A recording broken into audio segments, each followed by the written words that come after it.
Hello guys, am I audible now? Yes, sir. Okay. In previous class, I was explaining these program translation. Okay, and it's a previous we have studied some machine architectures or computer architectures like RISC and CISC, right? So after that, I just explained this program translation here. Our compiler, whenever we talk about a compilation or compiling, its meaning is not only converting or translating high level language to machine level language or low level language, but that compiler can translate some other different types of languages also. So those different types of translations are nothing but binary translations. It means our compiler translate the binary code which is written for one machine, and after compiling, that compiled code, binary code, can be run on another machine. Okay, so such type of binary translation also can be done by our compiler. So next, one more topic is, that is hardware synthesis. It means that we are just focusing only about our compiler and how it works. Only software part we have seen, right? And also our high level programming languages, whatever we are using to write the softwares, we particularly call them programming languages, right? So, and they are high level programming languages which are used to write the softwares. These programming languages are used to write the softwares. Because of that only they are used, called as a programming languages. But apart from these programming languages, there are some other types of languages are also there which are used to write our hardware also. Okay, so we are not only uh, writing the softwares, we can write the hardwares also. So those are also, we can call them as high level hardware description languages. Like our high level programming languages, there are some high level hardware description languages are also there. It means that to describe the software, we use programming languages. To describe the hardware, we use a hardware description languages. So best example for these hardware description languages are Verilog and VHDL. So V for very high speed integrated circuit, and H for hardware, D for description, and L for language. This is one best example for this high level hardware description language. One more example is Verilog. I think you have heard from your E&C friends. So frequently they will be keep on talking about Verilog and VHDL. Okay, so then these hardware designs, so whatever we have described or explained or we have written, our hardware is like this and it will work like this. So this is a description or explanation of that hardware, what we write in our VHDL or Verilog. So this is again going to be divided into some levels there again, like our high level, low level, assembly level. Again, these hardware designing languages also divided into levels, different levels. There one very important level is there. That level is a register transfer level. Register transfer level, that is called as RTL.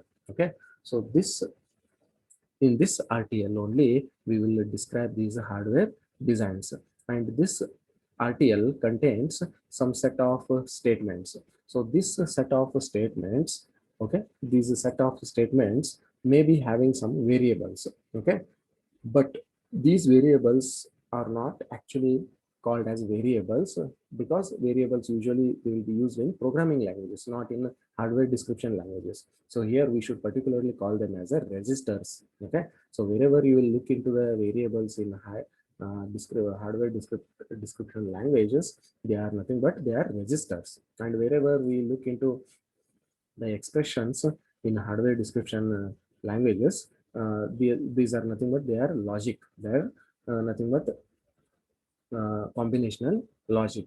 Okay, so now this hardware synthesis. Okay, it means that we are thinking about hardware, right? Not only software. We are concentrating on hardware also. So these hardware synthesis has some tools. So with the help of these tools, it will translate that RTL into first into gates. Okay, it means first these RTLs are translated into gates, and then those gates are mapped to the transistors, and again these transistors will be mapped to the physical layout. That is nothing but our circuit, right? And one more thing is, in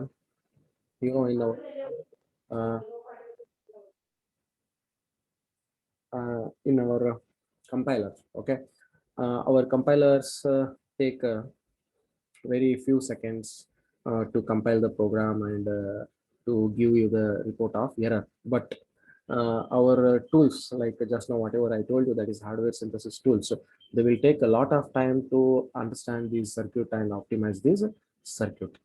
Okay, so techniques, some techniques we can use to translate these designs, and those techniques are, again, they are in a high level techniques.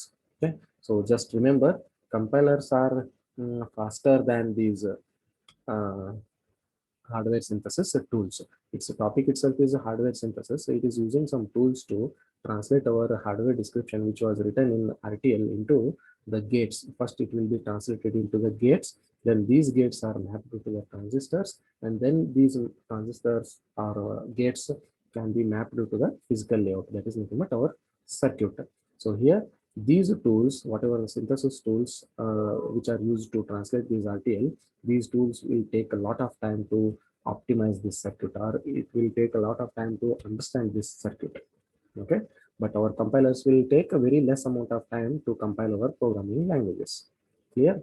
So it is faster to compile the programming languages, but it is slower to convert or translate the hardware description languages.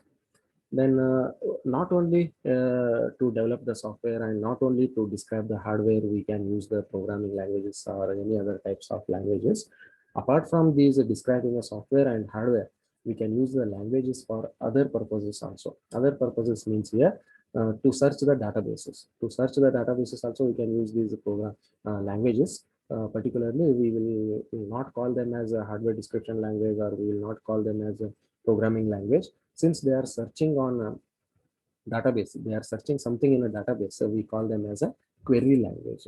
So particularly, that language is one example for query language is SQL, that is structured query language. So this is about these all different types of languages what we can translate from one form to another form. Then your actual important part of this module starts from here, that is the lexical analysis. First phase of our compiler structure or compilation phases, the first phase itself was a lexical analysis or lexical analyzer. So here onwards, I'm going to explain you about this lexical analyzer, how exactly it works. So because if you observe that your diagram of compiler structure or phases of a compiler, you can see the first phase is a lexical analysis and or lexical analyzer. It is taking a character streams as a input, and it is producing a token streams as a output, right? So the main task of this lexical analyzer is to read the input characters from our source program, and then it has to group them into the lexemes. You should understand these technical words. Okay, so lexemes, first it takes the sequence of characters from our source code, and then it makes the group of these group of them, and then it produces a sequence of tokens as a output, and one token for each lexeme will be generated. So for one lexeme, one token will be generated. So here, how it is going to make these grouping? Just let me to give you one example. Suppose in front of you some huge number of balloons are there, okay, without air. So those balloons are in the different colors. Suppose some 4 to 5 colors of balloons are there: yellow, red, blue, white. Okay, like this, some colors of balloons are there. So then I tell you to make a group of these balloons. So in front of you, you will keep some 4 to 5 boxes. One box for yellow balloons only, one box for blue balloons, one box for red balloons, one box for white balloons. Like this, in the mixture of those all a huge number of balloons, you will keep on searching the yellow balloons, and you will put it into the yellow box, you will put it into the blue box, you will put the balloon, red color balloon, in the red box. Like this, you will bifurcate and you make the grouping in the same way. In our program also, we have set sequence of characters. So these characters will be the input to this lexical analyzer, and if it scans small letter FOR, then it will understand that this is a keyword. Then it will put it into the group keyword group. Suppose if you have a characters in your program as a small letter SUM or capital letter SUM, something like this, then it will easily identify that it is not one of the keywords. So it may be the identifier. It means it is a variable name or a function name. So I have to put it in the variables or identifiers box. And whenever it looks into the assignment statement like equal mark, then it will understand that it is neither identifier, it is neither nor keyword. So then it will make it into the separate group, that is operators group. Okay, assignment operator, equal operator, and equality operator, not equal to operator, arithmetic addition operator, subtraction operator, multiplication operator, division operator, exponential operator. So many logical operators are also there, right? So these are operators is one separate lexeme. For each lexeme, it will generate one token. Okay, so just understand this one. Then these sequence of tokens will be next sent to the parser. Parser is nothing but what here? So after the lexical analyzer, next phase is a syntax analyzer. Syntax analyzer is nothing but parser. It is also called as a parser, right? So for syntax analysis, these tokens will be sent to the parser, okay, or a syntax analyzer. Then it is very common for this lexical analyzer to interact with the symbol table. You know, in that diagram I have shown you left side, one symbol table is there. So in fact, all phases of our compilation processes will be keep on communicating with this symbol table. They will continuously interact with this symbol table. Okay, in that lexical analyzer also will be interacting with the symbol table. So how exactly this symbol table will be communicated by this lexical analyzer, we will see it in this diagram. Okay, you see first what happens. Not only that lexical analyzer is communicating with the symbol table, lexical analyzer is communicating with the next phase also, that is a syntax analyzer. That is usually we call it as a parser. Okay, how these interactions or communication between lexical analyzer and the second phase, that is a parser or a syntax analyzer, will be taken place. I am going to show you here in this diagram. See, first lexical analyzer is here. Okay, so first communication always will be initiated by this second phase, that is a syntax analyzer. What this syntax analyzer tell to this lexical analyzer? It tells to the lexical analyzer, or it sends a signal to the lexical analyzer that you take a next token, you get a next token. This is a command. Okay, get next token is a command which will be sent by syntax analyzer to lexical analyzer. It means that clearly it is telling to the lexical analyzer that you take the next token. You take the next token means what? Indirectly, it is telling that you take the next lexeme. You take the next lexeme means what it is? You take the next character, set of characters from the input. So then onwards, this lexical analyzer starts to take the input characters from the source program. Suppose this time if it is scanning WHILE. Okay, so if it scans these 5 characters, after that the fifth character E, in a while loop I am talking. Okay, WHILE, after E there may be one open parenthesis. So once it looks into the open parenthesis, then automatically it understands that this is not a character or a character which is suitable for my lexeme. Then it stops scanning and it considers those WHILE as a one token or one lexeme which is belonging to the keyword group. Okay, so because while is a keyword, right? So then it will take that WHI lexeme and it will send that after creating it into the lexeme, it will convert it into the token, and then it will forward that token to the syntax analyzer. So which was expecting a token from the lexical analyzer. So syntax analyzer asking token from lexical analyzer, and lexical analyzer is taking the input characters from the source program and it is converting them into the lexeme. Then lexemes are converted into the token and the lexical analyzer is sending that token to the syntax analyzer. Then after some operations in a syntax analyzer, it will send those it will send those tokens to the next phase, that is a semantic analysis. And you can observe in that diagram, previous diagram, that is compiler structure diagram. The third phase is a semantic analysis. So in between this syntax analyzer and semantic analyzer. So what is the output of this syntax analyzer? Output of syntax analyzer is, that is a syntax tree, right?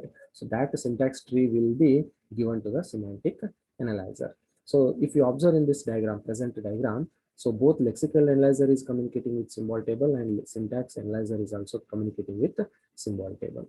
So this is how lexical analyzer and syntax analyzer will communicate with each other, and also how they will communicate with the symbol table. Okay, because all symbols, whatever it is scanning, it will be keep on inserting in this symbol, and here only lexemes will be there and tokens will be there. Okay, from this table only this syntax analyzer is fetching or taking the tokens. Clear? Now here our lexical analyzer actually, apart from identifying our lexemes and tokens, so what other task it can do?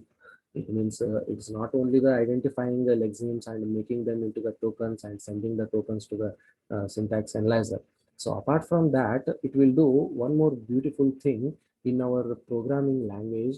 So if there are unnecessary spaces are there, okay, if there are unnecessary spaces are given by the programmer, those all unnecessary white spaces like a blank space or new line character, okay, new line tab, so other any delimiters which are used to separate the characters or tokens, those all unnecessary characters will be eliminated or removed or deleted by this lexical analyzer. And also it will delete some comment lines also. Comment lines also do not want for that lexical analyzer. So it will delete, it will crop these comment lines and white spaces from our input source program. Then also one more task, very important task, what it does is it is always correlating our all error messages. Correlating all error messages means what it is? It means that it will be keep on tracking. It will be keep on tracking our line numbers.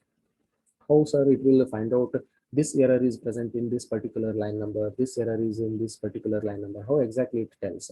So it will be keep on tracking the line numbers with the help of /n character, whatever you are using in your program, that is new line character. So it means after completion of typing any statement, we press the enter button, right? So that enter button is nothing but that is a new line character. So it will keep on tracking these new line characters, and then based on that it will find out the number of lines, and the particular error which is present in the particular line number, it will display on our screen. Okay, like this lexical analyzer will identify the lexemes as well as it converts them into the token, then it will pass those tokens to the next phase, then it will strip or remove the comment lines, and it will remove the white spaces. Then it will correlate the error messages by tracking the new line characters, and particularly which line contains the error, it will tell us clearly. Then usually these lexical analyzer, whatever it is doing, so again it is divided into two sub processes. What are those two sub processes? The scanning and lexical analysis. In scanning, nothing is there. In scanning, just it reads the all the input characters and just it looks into those input characters. That's all, nothing is there. Here actually it is not going to identify them as a lexeme, and it is not going to make them as a token. It is just taking the input characters, and it is just having look into them, and if unnecessary spaces are there, unnecessary comment lines are there, it is just removing them. Okay, so this is a scanning, but actual task of lexical analysis will be done in a second sub process, that is lexical analysis. Here this is a very complex portion or a complex task actually. Here actually it will identify the lexemes, and for those lexemes it will generate the tokens. Clear? So this is about the lexical analyzer or lexical analysis. Next we will try to compare lexical analysis with the syntax analysis. Lexical analysis is also called as a process of scanning. Okay, it is a scanning, and the syntax analysis is called as a parsing. So because of that only we can call lexical analyzer as a scanner and syntax analyzer as a parser. So let us try to compare them. So here, sir, why analysis phase is divided into these two phases as lexical and syntax? Because If you just take analysis step as only one phase in our compilation process, then it will be very difficult task for us. Okay, so this difficult task for us to compile the program into target program. So because of that only, to our convenient purpose, our easy purpose, we have divided this analysis portion into two portions, as a lexical analysis and syntax analysis. We have divided this analysis step into two phases. Then the main reason is the simplicity of design. Okay, so that is a design of a compiler will be very simple and easy. Okay, by making the separate phases, we can make any one of these two phases very simple and easy, at least one phase. Okay, so in fact analysis phase itself is a very difficult, in that if we divide it into two phases, at least we can make any one of them as a easy process, easy phase. One may be a little bit difficult comparative to another. At least one phase we can make it easy. So for the design simplicity purpose, we have made it into two separate phases. Then the second reason is compiler efficiency. By doing like this, we can enhance the efficiency of performance, or the ability or the capacity of our compiler. Okay, so here since there are two separate phases are there, one is lexical analyzer, one more is a syntax analyzer. Lexical analyzer does only lexical task. It will not do the syntax analyzing or parsing. Parsing is hand over to the next phase, that is syntax analyzer. So instead of combining them both together, that is uh, lexical analyzing or scanning with the parsing, we have made them two separate processes, scanning and parsing. Scanning will be done by lexical analyzer and parsing will be done by syntax analyzer. So don't worry what is this parsing and all those things, we will see them in the later part clearly. Okay, parsing is nothing but again in detail scanning the input device, input characters, and producing the syntax tree, and scan that syntax tree, and moreover whether there is any syntax errors, so any mistakes are there, these all things we will find out in a syntax analysis. Okay, then also portability of our compiler can be also improved. It means that instead of making our compiler software as a large software, we can make our compiler software as a small and simplest software. So because of that, because of these reasons, we have divided our analysis phase into two phases, lexical analysis and syntax analysis. So sometimes some input devices like a keyboard may misbehave, and the lexical analyzer may not be able to identify such type of characters which are not belonging to our programming languages. At that time, it will be very difficult for the compiler to identify those input characters as a lexemes. So because of that only, we have made this into separate as a lexical analysis and the syntax analysis. So if you want to take one example for this, in our programming languages, we use only operators, underscores, semicolons, new line characters like this. But we usually we don't use the rupee symbol in our program. Okay, suppose somewhere else by mistake if you type any rupee symbol in your program, then it will be confused for the lexical analyzer and syntax analyzer. So because of such type of unusual behaviors of our input devices, it is better to make our analysis into two phases, lexical and syntax. Okay, then let us understand what is the meaning of pattern, what is the meaning of lexeme, what is the meaning of token. See, the pattern is nothing but it is just a form that our lexeme is going to take. Okay, so our lexeme's format, our syntax of our lexeme itself is nothing but a pattern. So for example, these lexemes will be matching these patterns. Okay, so these lexemes should match these pattern. For example, lexeme for keywords. Okay, so it means that the pattern for keyword. So what is that pattern for keyword? So already keywords should be always written in a lowercase letters, right? And there will be no any underscore, any special symbol, something in the keywords. Okay, so pattern is nothing but a small letter to small letter z. Whatever you write, it will make it as a keyword. This is a pattern for a keywords. And what will be the pattern for numbers? The pattern will be 0 to 9. Any number if you write in any length of sequence, okay, it may be 4 digit number, it may be 8 digit number, it may be 10 digit number, it may be 16 digit number. It is a number. So it is a pattern which is made with the only 0 and up to the 9. So this is a pattern for indicating a numbers. Then what will be the pattern for identifiers? That is nothing but variable names. So there are some rules are there for writing variables, right? So first character should be always alphabet. It should not be a digit, and digits can be present but not in the first place, and only alphanumeric characters along with underscore are allowed. No any special characters are not allowed. These are the rules what we have adopted to write the variables, right? So this is a pattern. This is a pattern to write the identifiers. So these lexemes, whatever you are reading from your input device, or sorry, your input program, so if they are matching these patterns, then you, based on that matching, you make the categorize them. Okay, you make the group of them. Okay, as a keyword, as identifier, as operator, like this. Okay, that is nothing but a pattern. And let us see what is the lexeme actually. Lexeme is nothing but it is a sequence of characters in a source program which are keep on scanning by the lexical analysis, and these lexical analysis is also finding that whether these scanned input characters are matching with my patterns or not. If anything is matched there, then it will put that lexeme into the uh, group keyword, or the group identifier, or group operators, like this. Okay, that is nothing but lexeme. Lexeme is nothing but your input characters from your program. Then for this lexeme, there will be one token will be generated. Okay, and the token is always in a pair. Okay, so token is a pair which is composed of two parts. One is a token name, and second portion is a attribute value. And token name is mandatory for every token, but attribute value is not mandatory, it is optional.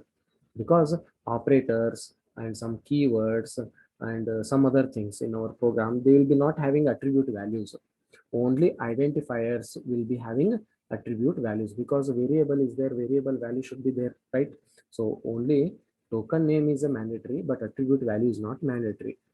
Okay, then what is this token name? Token name is nothing but it is just a symbol which is representing the what type of lexical unit it is. Okay, so it is a symbol which is just representing, or it is uh, telling us what type of lexical unit it is, whether it is a keyword, or whether it is identifier, or whether it is a number, what it is, what type of lexeme it is, that is identified by this token name. Okay, and token names are nothing but here they are input symbols that are the parser processes, right? So then here I am going to show you some examples of input characters what you are reading from your program. So the middle column, you just look into the middle column here. So here some input characters what you are reading from your input program. So if may you may see the character I, immediately after that you may see the character F. Then after F there will be an open parenthesis. Then automatically lexical analyzer will identify that if is a keyword, but open parenthesis is a symbol or any punctuation symbol. So then it will make a lexeme for this I and F, if. So that lexeme is if, and which is its a token is a if. Similarly, ELSC, this is also ELSC is a lexeme. For this lexeme, there is a token that is ELSC. Then if it is reading the symbols like this, for that less than or equal to, not equal to, like this, some symbols will be there. For these lexemes, we will call them as a token, which is called as a comparison. So similarly, some identifiers, just now what I told you. So letters followed by letters and digits, which is nothing but it is a variable name writing practice. Okay, so variables are nothing but identifiers. So they will look like this. Some examples of these lexemes are like this: pi, score, d2, right? So these all are belonging to the token identifier ID. And number token will be having any numeric constant. It may be integer, it may be float, it may be double, it may be signed integer, unsigned integer, or it may be any exponential number or any floating point number, right? So these all things are what you are scanning from your program, and how you are going to identify them as a lexeme.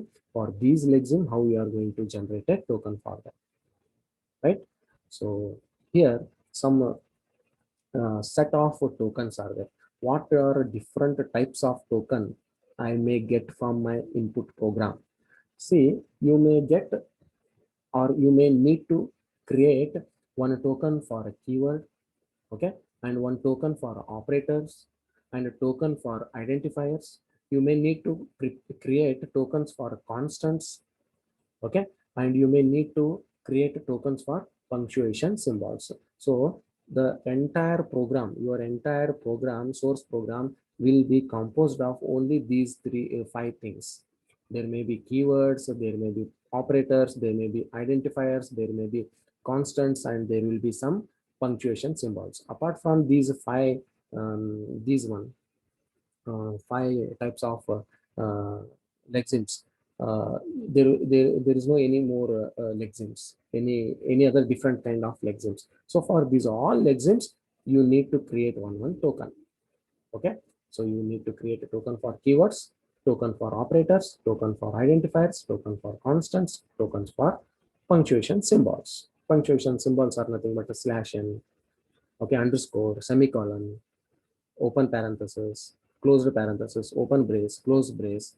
These all things will be present in a token. For every symbol, you need to create one token. Okay, so these all are the possible tokens what I can get in my input program. Then attributes for our tokens. Attributes for our tokens means what? Just now I told you, token will be made up of two parts: token name and attribute value. Attribute value is a optional, but a token name is a mandatory. Compulsorily, every token should have a token name. And here I am going to tell you about the attributes now.